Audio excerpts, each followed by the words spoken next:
الشيطان الرجيم. بسم الله الرحمن الرحيم.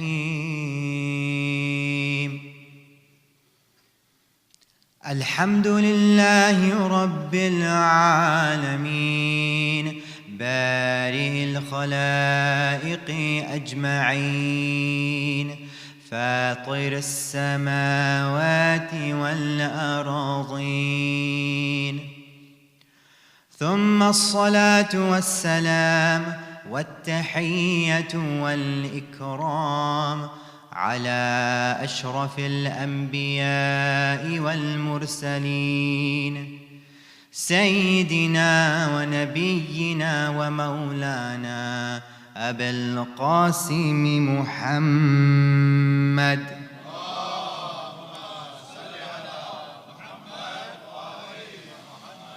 وعلى أهل بيته الطيبين الطاهرين الذين أذهب الله عنهم الرجس وطهرهم تطهيرا.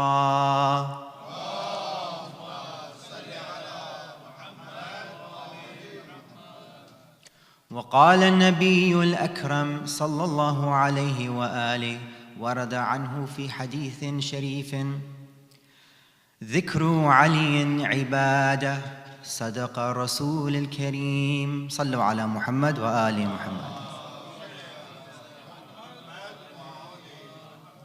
Dear ulama, elders, brothers and sisters in Islam and Iman, Assalamu alaikum wa rahmatullahi wa barakatuh. I send my condolences to all the mu'mineen and mu'minat, and especially my condolences to the Imam of our time, Ajjalallahu ta'ala farajahu sharif.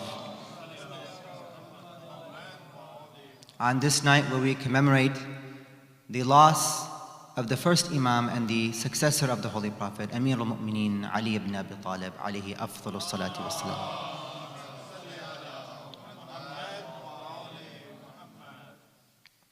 We spoke a few nights ago about how Amir al-Mu'mineen alayhi salam is a unique individual who reached a level that few people in all of humanity's history have reached.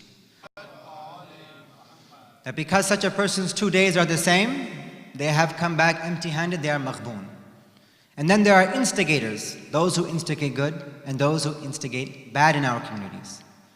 And above them, with a farther and greater reach in society, are perhaps public intellectuals, trendsetters, who have a particular work or a particular phenomenon they have changed in human history on this field or on that issue. But then there are people who have transcended the boundaries of their particular time and place. People who have not just become good people or influential individuals, but people who become an entire society, an entire community. They become the standard, the idol. They go from becoming one person into becoming an ummah. And Amir al-Mu'mineen is one of the best examples of those who went from an individual to becoming an ummah and become an example. Sallu ala Muhammad wa ali Muhammad.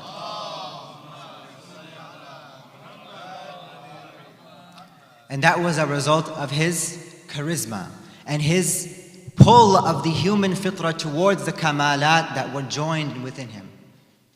And we mentioned that one of them was the fadila of ilm, of knowledge, such that the Prophet sallallahu alaihi wa alihi called him Sallu ala Muhammad wa ali Muhammad.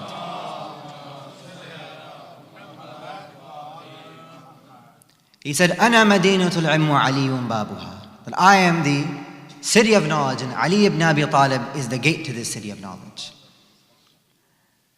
Some people in history tried to make Imam Ali alayhi salam no big deal. Tried to make him like he was just like any other good Muslim or worshipper of Allah subhanahu wa ta'ala. They tried to limit him to just being, he was just a warrior, he was just a good fighter. Tried to make Amir al-Mu'mineen just the son-in-law or one of many son-in-laws of the Holy Prophet sallallahu alaihi wasallam.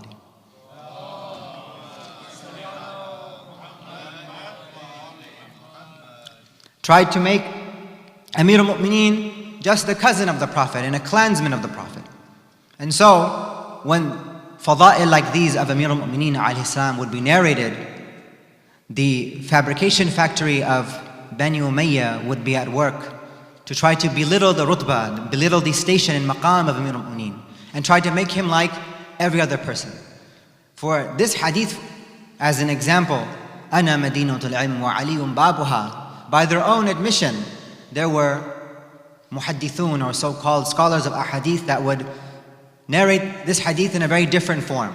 They would say, yes, Ali ibn Abi Talib may have been the gate to this knowledge, the gate to the city, but Fulan is the wall and Fulan is the roof. By their own admission, these are fabrications. But there are certain types of things that can be said about an individual that are easy to fabricate, but there are certain types of things said about people that when you even hear them, you will be, that's a grand stretch. And such is the saying narrated from the Holy Prophet sallallahu alaihi wa alihi,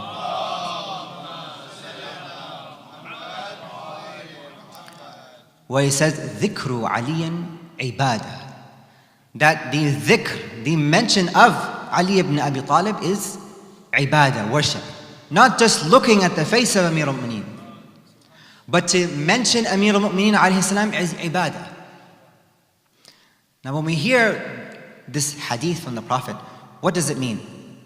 When we say dhikru Ali, what is the intended meaning of dhikru Ali? We might think, for example, that dhikru Ali is to mention the name Ali. Usually when we hear the word dhikr, what comes to our mind first is the recitation or the verbal pronunciation of certain words that are prescribed. So dhikru Ali might mean the prescribed mentioning of the name Ali. But just mentioning the name Ali is probably not what the Prophet intended. Because you can use the name Ali, and what could be intended is an Ali that is not Ali ibn Abi Talib. Or, al-ayadu billah, somebody could take the name of Ali and intend Amir al-Mu'mineen alayhi salam in the position of trying to defame him, or the position of trying to attack him, or like the pulpits and mimbar of Bani Umayyah did, try to curse Ali ibn Abi Talib, as it was their sunnah for years. Al-ayadu billah. But the dhikr of Ali alayhi salam is to mention him, is to bring up his image with those strong, deep feelings of love, of adoration, of yearning, of aspiration, and intending and knowing who the individual that went from being an individual to being an ummah was. That individual, Ali ibn Abi Talib, that ummah who was the joining place of all these kamalat. And it's not limited to, dhikr is not simply limited to verbal mentioning. But there is a tasawwur, a bringing to mind that can take place. Or even searching the strong feelings, not a mental construction, not a cerebral understanding or mentioning or dhikr of Ali ibn Abi Talib, but one that comes from the heart, one that comes from deep emotions of love, of yearning, of aspiration in the hearts of the mu'mineen. That too is a dhikr of Ali. We need not say the name Ali, even though it is good to say the name Ali. We may not say the name, we may think him, we might bring his image to our mind, we might feel him in our hearts. That too is the dhikr of Ali ibn Abi Talib alayhi salam. Sallu ala Muhammad wa ala Muhammad.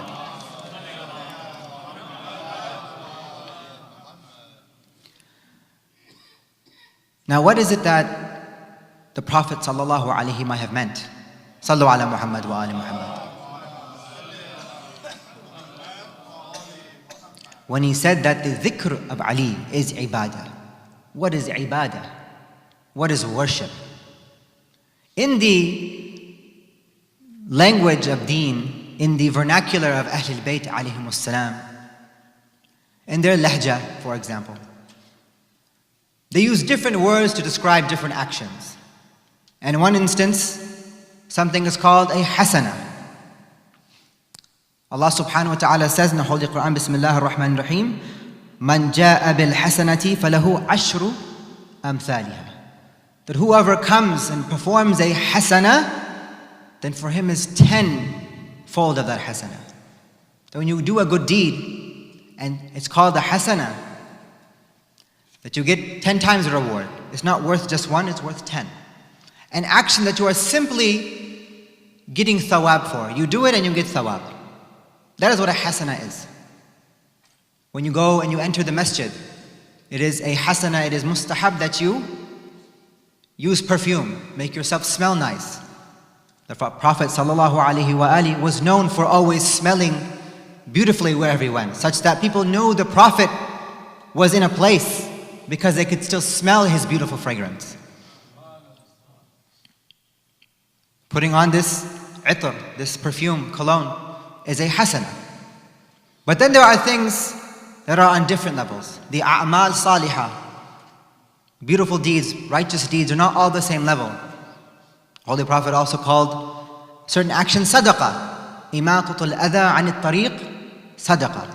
That when you have something in the path of Muslimin in the society that's it's harassing people, it's bothering people in the streetway, to remove that is sadaqah, it's charity. So these different types of words have been used to describe actions. But the Prophet ﷺ did not say that dhikru Ali hasana or dhikru Ali sadaqah. He called it ibadah. Ibadah is khudu', submission to Allah subhanahu wa ta'ala. It is to bring yourself down, humble yourself in front of your Creator. That of all the different types of actions there are, ibadah is the highest level of those actions, higher than hasana, higher than as-sadaqah. That ibadah is the action that forces, that brings you closer to Allah subhanahu wa ta'ala, brings qurba ilahiyya, nearness to Allah subhanahu wa ta'ala. So the dhikr of Ali is khudu' for Allah subhanahu wa ta'ala, it is submission to Allah subhanahu wa ta'ala.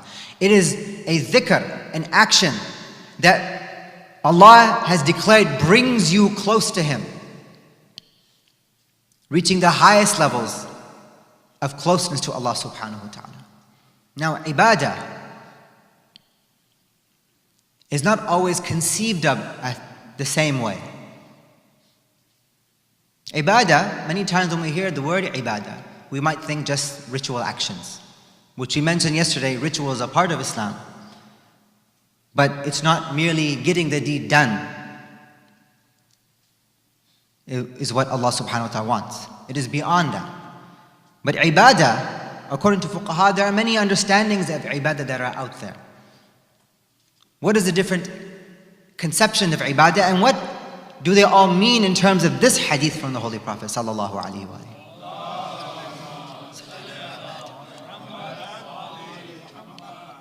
One understanding of what ibadah is, one misdaq, one instance of ibadah, is that whatever is considered by rational, intellectual society, human society in general, what they call al-mujtama' al-uqala'i, rational people, rational actors, whatever that society considers to be a example, a manifestation of submission and yielding.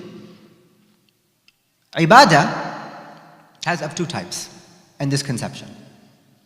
Either that is a ibadah that is dhati, essentially ibadah.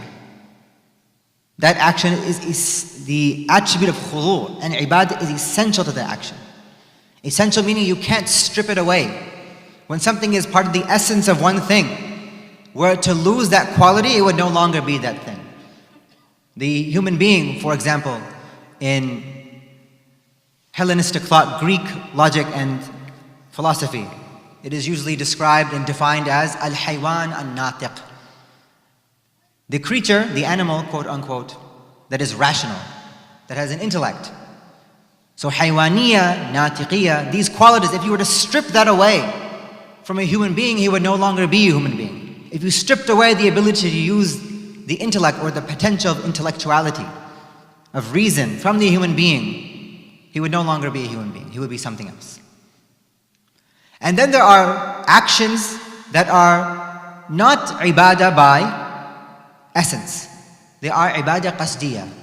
You have to intend ibadah. You have to intend submission and khudu' for Allah subhanahu wa ta'ala, or whatever it is that person may be worshipping, for it to be considered ibadah. For example, in al-ijtima, in society, in uqala, amongst rational people, the action of ruku', the action of bowing, the action of prostration, where you lower your head down for someone or something, is an ibadah dhatiyah. It is an essential action that you cannot strip submission from. If you go into the court of a king, what are people told to do? To bow, to prostrate, to show their submission to someone who is of a higher rank than them. You can't remove the idea of submission in ruku' and sujood. You can't make ruku' and sujood something other than that. You can't make it fun, you can't make it play. It'll be known and understood by all those who see it around there as automatically being an example of submission, that I am lowering myself, I am humbling myself to this person. But then certain actions we do are not like that. For example, not eating and drinking,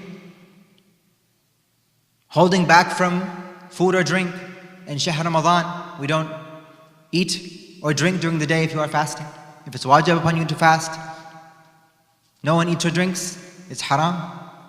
But simply not eating and drinking in and of itself, a person might look at you and be like, are you on a diet? Are you fasting for health reasons? There are many other reasons and understandings that people interpret your action to be. It is not necessarily understood as an act of submission, an act of ibadah. That is why, for example, in the Sawm, in the Siyam in Shahr Ramadan, in order for that fast to be valid and to be considered ibadah, you must have a qasdul qurba. You must have the intention of being close to Allah subhanahu wa ta'ala. Ibadat are those actions that require, for their validity, qasdul qurba. And if you don't have the intention of qasdul qurba, then you're not submitting yourself to Allah subhanahu wa ta'ala. You're simply just making yourself go hungry and thirsty for no reason. So when the Prophet sallallahu alaihi wa alihi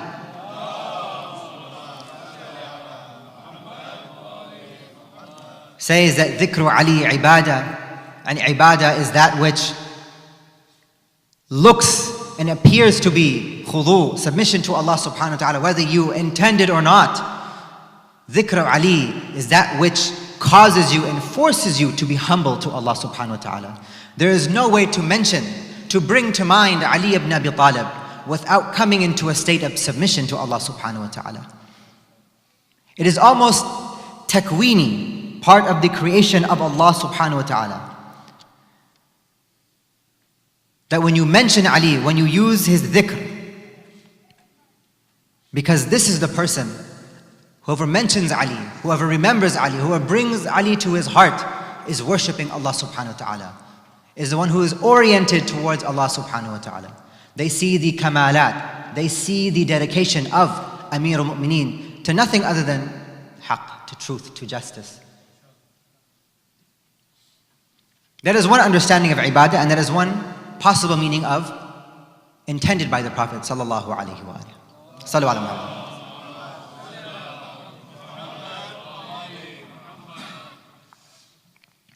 Another understood meaning of ibadah is that it is a manifestation of the ubudiyah of insan.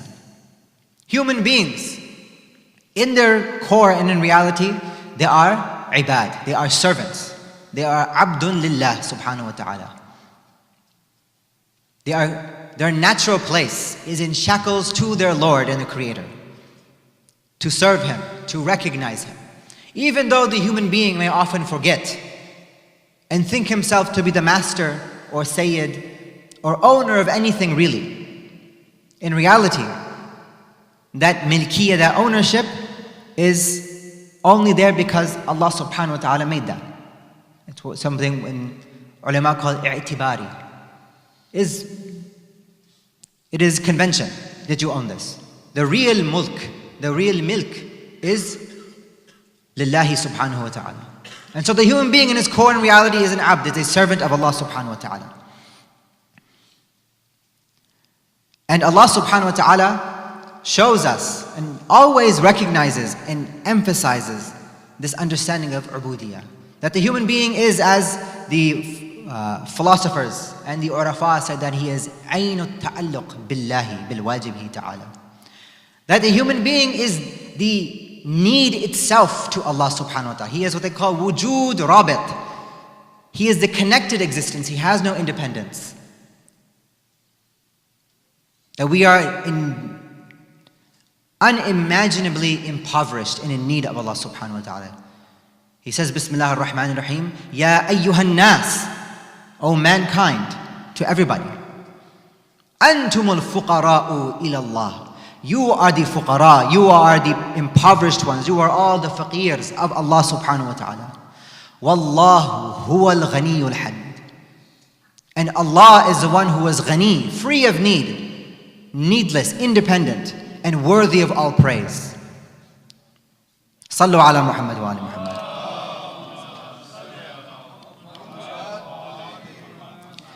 Amir al-Mu'minin alayhi salam is the madhar of that ubudiyah, of the understanding and living a life based on his own faqr to Allah subhanahu wa ta'ala, to constantly remind himself and others that I am not but a slave of Allah and His Messenger sallallahu alayhi wa.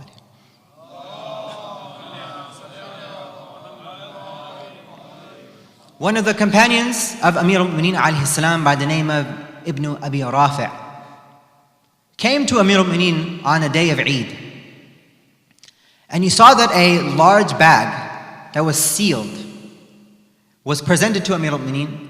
And because Amir al-Mu'minin at this time was the Khalifa, and it looked like that bag had something valuable in it, it was sealed, it was kept secret. He thought that maybe there are jewels or precious stones in this bag. But when Amir al-Mu'minin opened it and he pulled out what was in, he found that all that was in there was dry, hard bread. And that he would dip that bread into water to soften it and eat it for himself. Ibn Abi Rafi' comes to the Imam and says that, Ya Amir al-Mu'minin, why is it that you have hidden away food that frankly not even a person would want to steal? Not even the lowest and poorest of beggars will go out of their way to steal. Why do you hide it like this? Why do you eat this type of bread? Is it haram upon you? Amir al-Mu'minin says that I hide this bread this way because my children, they try to give me better bread. They try to give me softer bread with oil and with butter. But I, although eating that is not haram upon me, I at least once every day, I want to eat the food that the most faqir, the most impoverished person in my dominion on this earth is suffering. Food that they could even eat and they could even find. Because Amir al-Mu'minin alayhi salam, Sallu ala Muhammad wa ala Muhammad.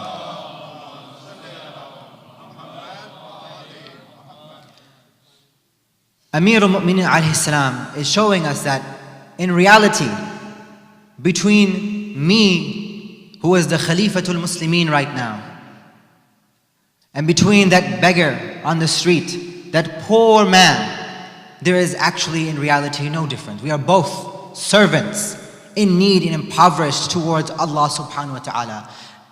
Neither I am more free than this man, nor is he more free than I am. And so, the dhikr of Ali is ibadah because it reminds us and brings us back to understanding that we are not but fuqara to Allah subhanahu wa ta'ala. We have no independence. We are in ever need towards Him. And to remember our impoverished need, to remember Ali ibn Abi Talib, and it brings to life that seerah of being an abd and serving yourself to Allah subhanahu wa ta'ala. To knowing that anything I do is all from the grace of Allah subhanahu wa ta'ala and nothing from myself. La hawla wa la quwwata illa billahil aliyyil azim. Sallu ala Muhammad wa ali Muhammad.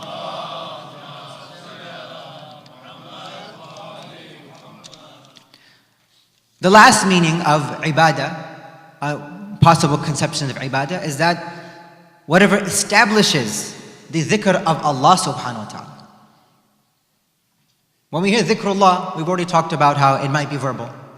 But dhikr, when we even do the dhikr lafzi, the verbal dhikr of Allah subhanahu wa ta'ala, we conjure into our minds an image. Although Allah subhanahu wa ta'ala has no image, Allah subhanahu wa ta'ala is laysa kamithlihi shay. There is not a possible thing that is even close to similar to Allah subhanahu wa ta'ala. He cannot be compared to His creation. But because we are human beings and we are made of material, we are madda, we have a form, we have a surah, it is our inclination to bring things into mind with a madda, with a surah, with material images and forms. And so we might, when we hear the name Allah subhanahu wa ta'ala, when we bring up that dhikr, we might think of qudra, power, we might think of mercy, we might think of nur, whatever image it is. We will bring it to our mind and do the dhikr of Allah subhanahu wa ta'ala. And to do the dhikr of Allah subhanahu wa ta'ala is ibadah. And so, to do the dhikr of Ali ibn Abi Talib alayhi salam is to do the dhikr of Allah according to this hadith. And the dhikr of Allah is ibadah. How is the dhikr of Amir al-Mu'mineen the dhikr of Allah subhanahu wa ta'ala? Amir al-Mu'mineen lived a life of strict principle according to what was required from him by Allah and His Messenger alayhi salam. That when the second Khalifa was on his deathbed and he had pulled together a council of 6 people and he gave one of them the double vote. He had the veto power. They had deliberated for days. And these individuals, all of them from the Muhajirin, were forced to stay in this home until they had reached a decision. And if any of them tried to escape, or they did not reach a verdict within the correct amount of time, that the guards outside were commanded to kill them. So in their deliberations, there was a moment where they had a slight favor towards Amir al-Mu'mineen alayhi salam, that he may have become the 3rd Khalifa historically rather than the 4th. But when they asked him that, do you swear and take this responsibility ala kitabillahi wa sunnati nabiyyihi sallallahu alayhi wa alihi, he says yes. And then they continued, wa ala sirati shaykhain, and upon the seerah, the way of life, the example of the 2 khulafa before you, he says that I am going to work according to the book of Allah subhanahu wa ta'ala and the sunnah of His Messenger, and that suffices. And they did not like that answer. And so they gave it to Uthman instead. He says, I'll do it. Amir al-Mu'mineen was strict based on his principles for truth and justice. That many of the people did not like Amir al-Mu'mineen. Even historians will look back and say that the problem with Amir al-Mu'mineen, al-ayadu billah, was he was too inflexible, that he was far too principled.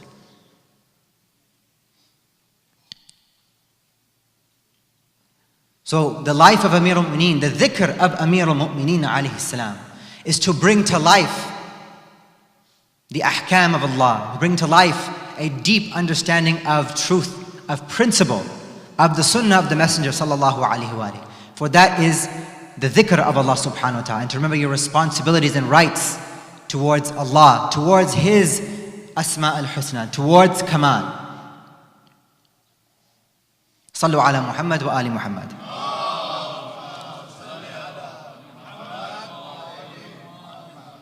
And this dhikr, whatever type of dhikr is intended, dhikr is not an action without value, that has no end. It is a wasila. That dhikr is a means, is a tool for you to reconnect, to come back to a relationship. It is your return to Allah subhanahu wa ta'ala. That to do the dhikr of Allah is to turn back and come back to your Lord, to remember the rights, the huquq Allah and the huquq al-ibad. It is giving us direction. We spoke yesterday about how the spirituality of Islam is based on wilayah. That wilayah is not just a title of calling ourselves followers of the wilaya of Ali ibn Abi Talib. But wilaya is a relationship where there is nothing between the two parties of this wilaya at all. There is a complete lack of separation. And to do dhikr is a tool of wilaya, to turn back, to understand what was my relationship, that I have this relationship with Allah subhanahu wa ta'ala, that I have this relationship with Muhammad wa Ali Muhammad alayhi wassalam. Allahumma salli ala Muhammad wa Ali Muhammad. And to remember Allah subhanahu wa ta'ala, to remember Amir al-Mu'mineen alayhi salam, is to remember and see what is it like to apply divine principles on this earth. That they are the meeting place of the kamalat of insan. Insan al-kamil. And the asma al-husna are reflected in these individuals. How did these people apply, do the tatbiq of divine principles, of the asma al-husna on this earth?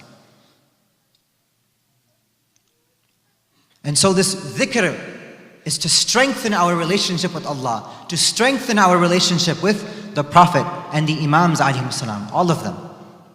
The first of them to the last of them. أولنا محمد أوسطنا محمد آخرنا محمد كلنا محمد اللهم صل على محمد وآل محمد. And do not think that this dhikr of Allah, that dhikr of Ali ibn Abi Talib is ever in vain. Allah subhanahu wa ta'ala says in the Holy Quran, Bismillah ar-Rahman ar-Rahim, فَاذْكُرُونِي أَذْكُرْكُمْ. So remember me, make my dhikr, and I will remember you, and I will make your dhikr. There is no unrequited love, one-sided relationship with Allah subhanahu wa ta'ala. He does not miss any action, any deed, any ounce of ikhlas, any smallest action of sincerity towards Allah subhanahu wa ta'ala will never get unnoticed. He says, Bismillah ar-Rahman ar-Rahim, أَنِّي لَا أُضِيعُ عَمَلَ عَامِلٍ مِّنْكُمْ مِنْ ذَكَرٍ أَوْ أُنْثَى.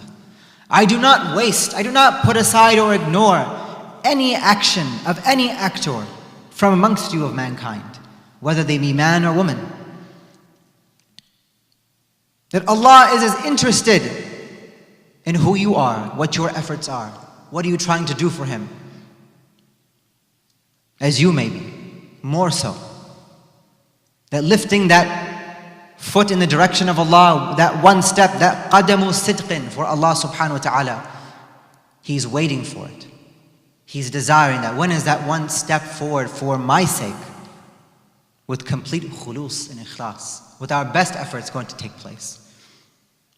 And so if our relationship with Allah is such, if Allah never forgets us so long as we never forget Him, if Allah subhanahu wa ta'ala is waiting for us, knows us intimately,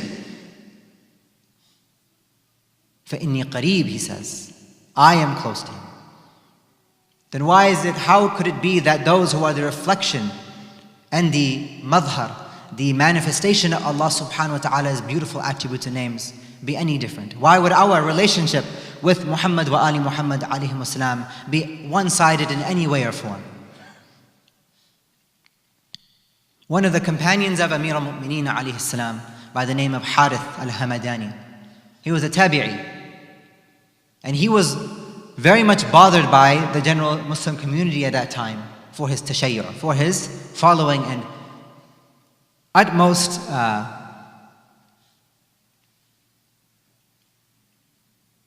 Sallu ala Muhammad wa ali Muhammad. For his strong stance with Amir al-Mu'mineen and with the Ahl al-Bayt, against Banu Umayyah, against anybody else, against those who came before Amir al-Mu'mineen. And he became sick one day, and Amir al-Mu'mineen came to visit him. And he told him that, what's going on? He asked him, what's going on? What's happening with these other people, that they are bothering you? He said that we differ about you and those who came before you.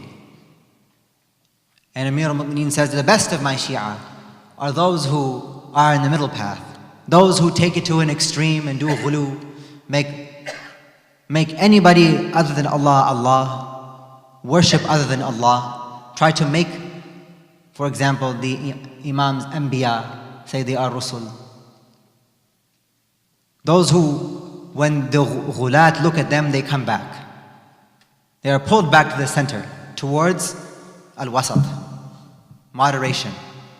And those who are lagging behind, who just say that Muhammad wa Ali Muhammad are just normal people, ulama, abrar, nothing special about them. They come forward and join the moderate crowd. But it takes more than just an intellectual argument and facts to bring a person to ease and to calm his heart. Give him tranquility, sukoon and sakina, itminan. He said, Ya Harith, لَتَعْرِفَنِّي عِنْدَ الْمَمَاتِ. Oh Harith, you most assuredly, you will recognize me at your death. The riwayat say that at the time of death, mu'min and munafiq, Amir al-Mu'mineen alayhi salam and the Holy Prophet sallallahu alayhi wa alihi,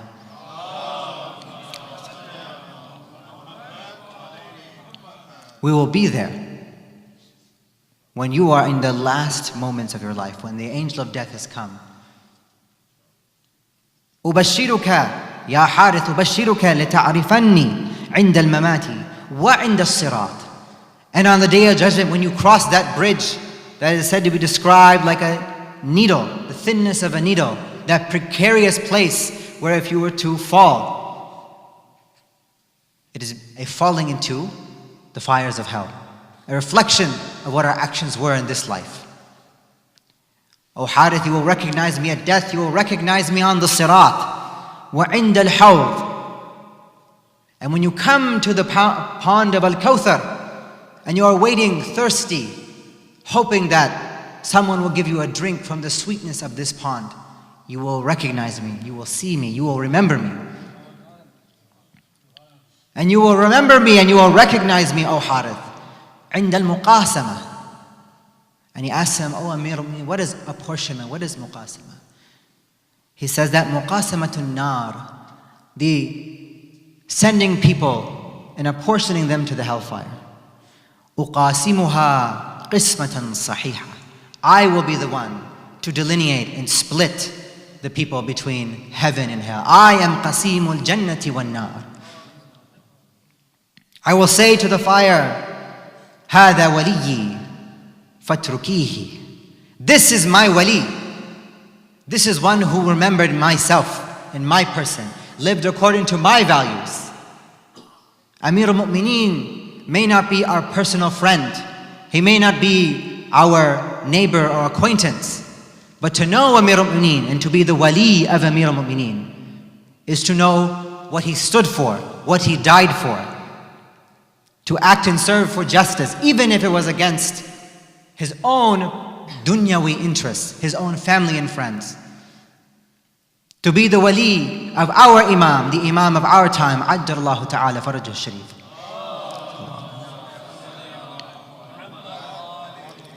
To make his dhikr, to remember him, to bring him back to life, and to bring him to our minds is to bring the dhikr of Ali and bring to life the seerah of Ali, is to be the wali of wali Allah subhanahu wa ta'ala.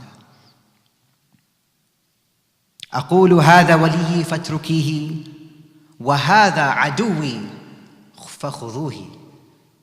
فخذيه.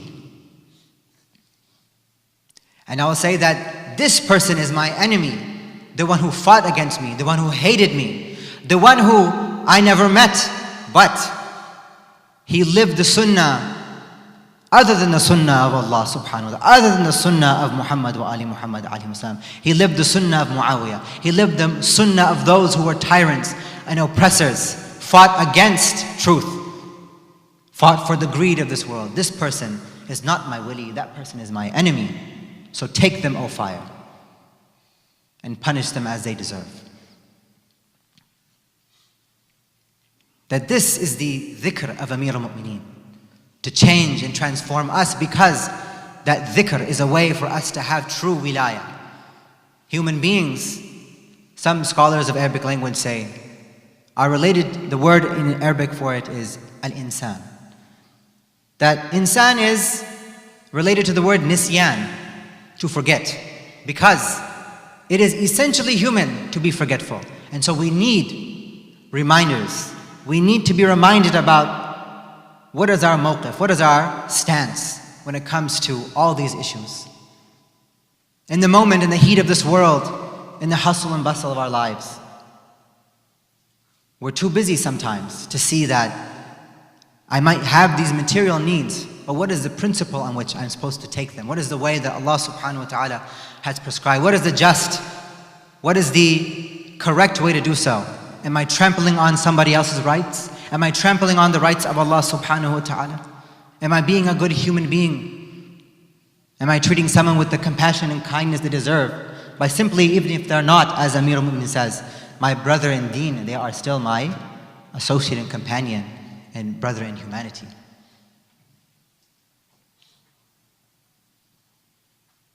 And so to remember Amir al-Mu'minin is to remember these kamalat, what it means to be a perfect human being, living for Allah subhanahu wa ta'ala, trying to be His wali, so that we can be the wali of Allah subhanahu wa ta'ala. And on these nights, when the family of Amir al-Mu'minin alayhi salam was gathered, and that nida came from Jibreel, and they took Amir al-Mu'minin back to his home. Amir al-Mu'minin alayhi salam laid in his bed, and brought forward to him was Ibn Muljam, his killer. And he said, "Oh Hassan, do not mistreat my killer. Do not be unfair with him. Untie his hands." Look at the compassion of Amir al-Mu'minin. "Feed him from my food. Give him to drink from my drink. And if I too were to die by what he did, then do not make him suffer. Do not torture him. Do not make a public example of him. For that is not what Allah subhanahu wa ta'ala desires. That is not the humane. That is not the sunnah of His Messenger sallallahu alayhi wa sallam."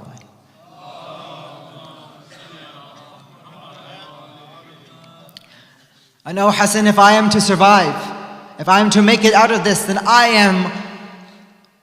have more right over his life than he does. I will decide what to do with him. When Amir al-Mu'minin continued to lay in bed, he began to wipe the moisture from his forehead, constantly trying to see, am I sweating? And Lady Zainab came to him and said, "Oh, my father, I see that you are constantly wiping your forehead. Why are you doing this?" He says to her that, "Oh, my daughter, I heard the Messenger of Allah. He said that when a mu'min comes on the last moments of his life, when Malik al-Maut comes to receive him, that his forehead will drip with sweat." And hearing these words, because Amir al-Mu'mineen was constantly checking, your father is sitting there, Kamal al-Insan, waiting for his moments of death. She could not control herself. She began to weep and she began to cry for her father.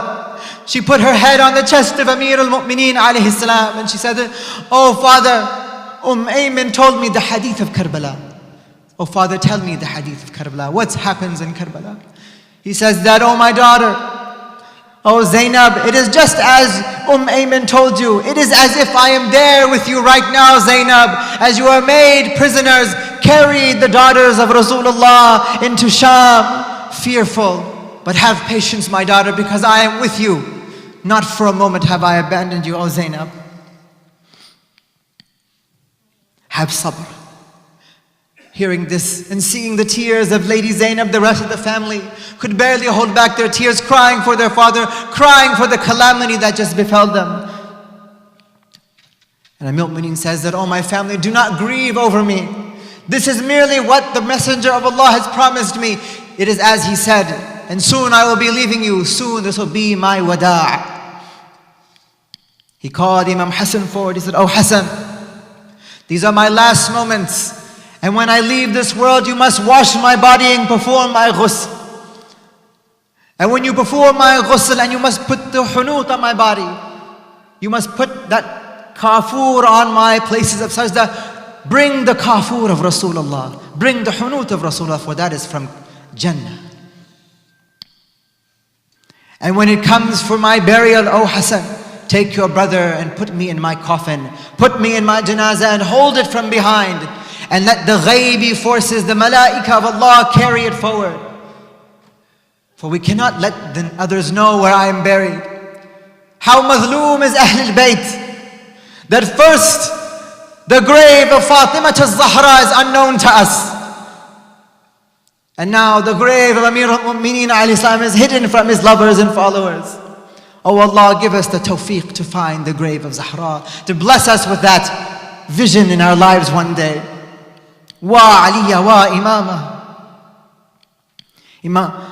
Imam Amir al-Mu'mineen alayhi salam, the wound and poison was coming to him, overcoming his ability to stay awake. And he fell into a deep state of unconsciousness. And he awoke in a sudden moment, as if he had just seen a vision of Rasulullah coming to him and saying, "Oh Ali, come to us, ajjalu, ajjal ilayna.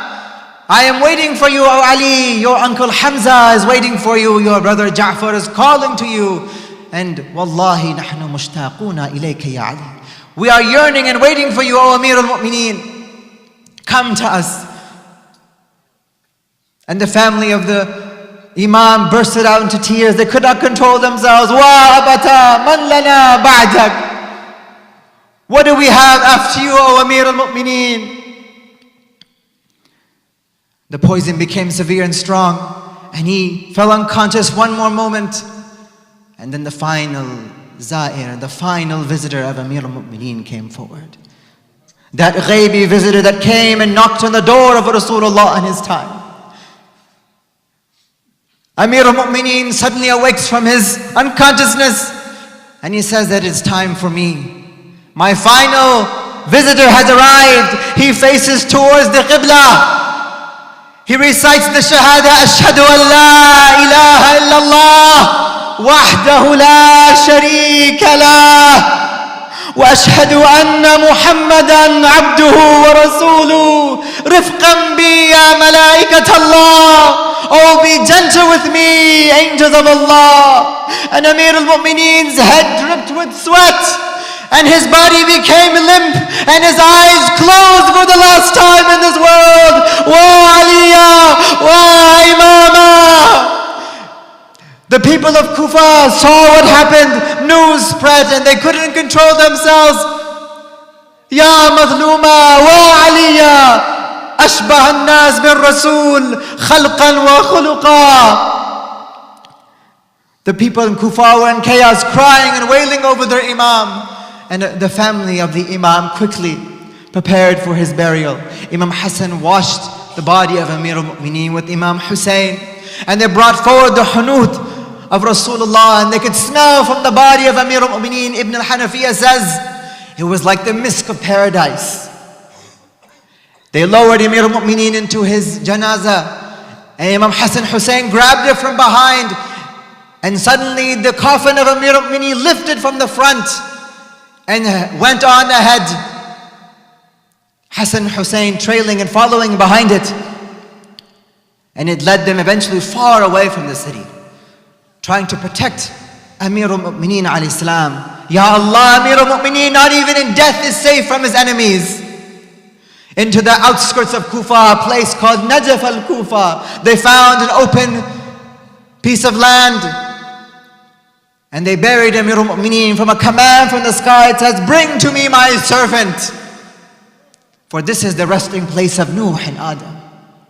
And so Imam Hassan and Hussein buried their father in the secrecy of night, so that nobody could know where Amir al-Mu'mineen was. And they left the grave after having prayed, making dua, crying over their father, "Wa abata wa aliya."